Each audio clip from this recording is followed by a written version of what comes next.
হতাশ ফেরি বহালা ব্যারিস্টার সুমন ভাই এমপি হইলা উন্নয়নে কাজ করতেছে সবার মনের আশা পূরণ হইতেছে ব্যারিস্টার সুমন ভাই বাংলাদেশে ইতিহাস গড়ছে বাংলার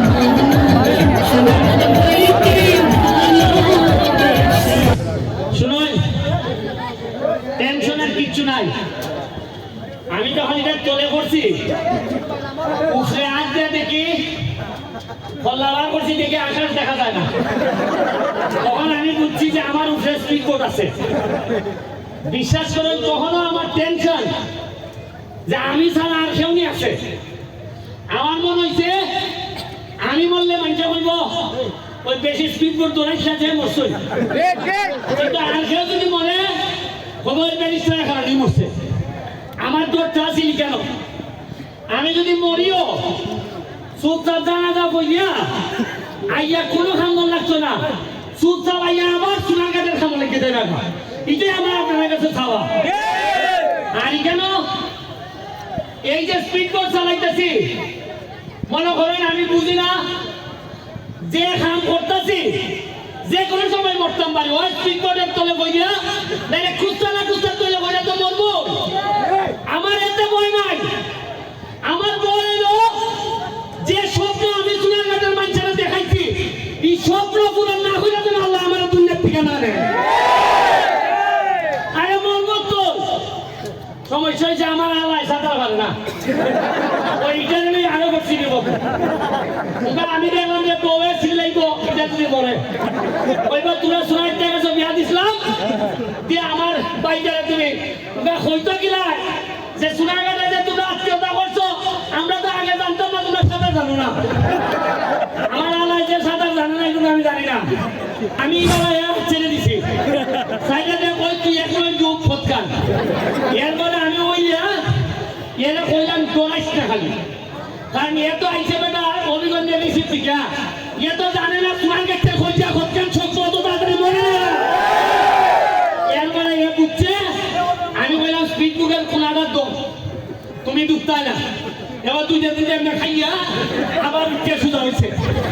এরপরে কোনো ভাবে পড়াইয়া তখন আমি খানে বলতেছি ওই যে স্পিড বোটে যে ড্রাইভার এরা কয় তুই তাড়াতাড়ি নিচে আমারে ভাই দেখ আর কেউ রয়েছে নি, এ কয় দেখতেছি মোবাইল মোবাইলটা যেন ভালো না দিছে। আমার মানুষ মরে আর এ কয় মোবাইলটা যেন না দিছে, মানে এর মাথা কিনা বুঝোই এর মোবাইল দিতে হইতো না মানে ৭,০০০ টাকা দাম, আর আমার মানুষ মরে দেখি ৭০ লাখ। এবারে এর মোবাইল আমি হাত লইছি আর এরপরে নিচে নেই দেখে এই লোকে বাস্তবতা আসবা। দুইটা তিনটা জিনিস শিখলাম, একটা হলো তুমি মরো অসুবিধা নাই, হ্যাঁ বলবো মোবাইলটা যেন না দিছে।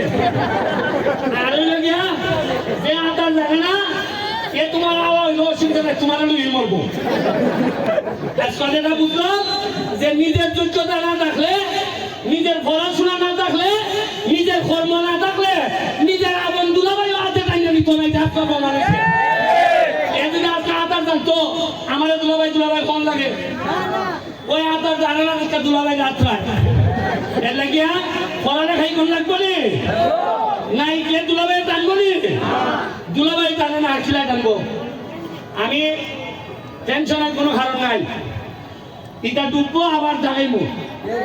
আর নয় জামলাটা লাগাইছে ওই জাগলা ফুলাইতে, আমি পয়সা নিতাম না।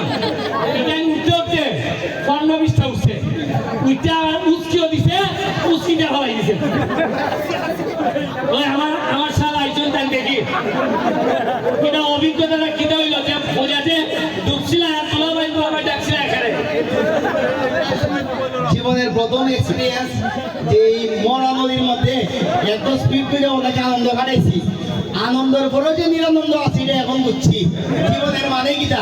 কিন্তু এইরকম দুলাভাই থাকলে সাঁতার না জানলে মহাসমুদ্র পাড়ি দেওয়া যায়, এটা আজকে প্রমাণ পাইছি।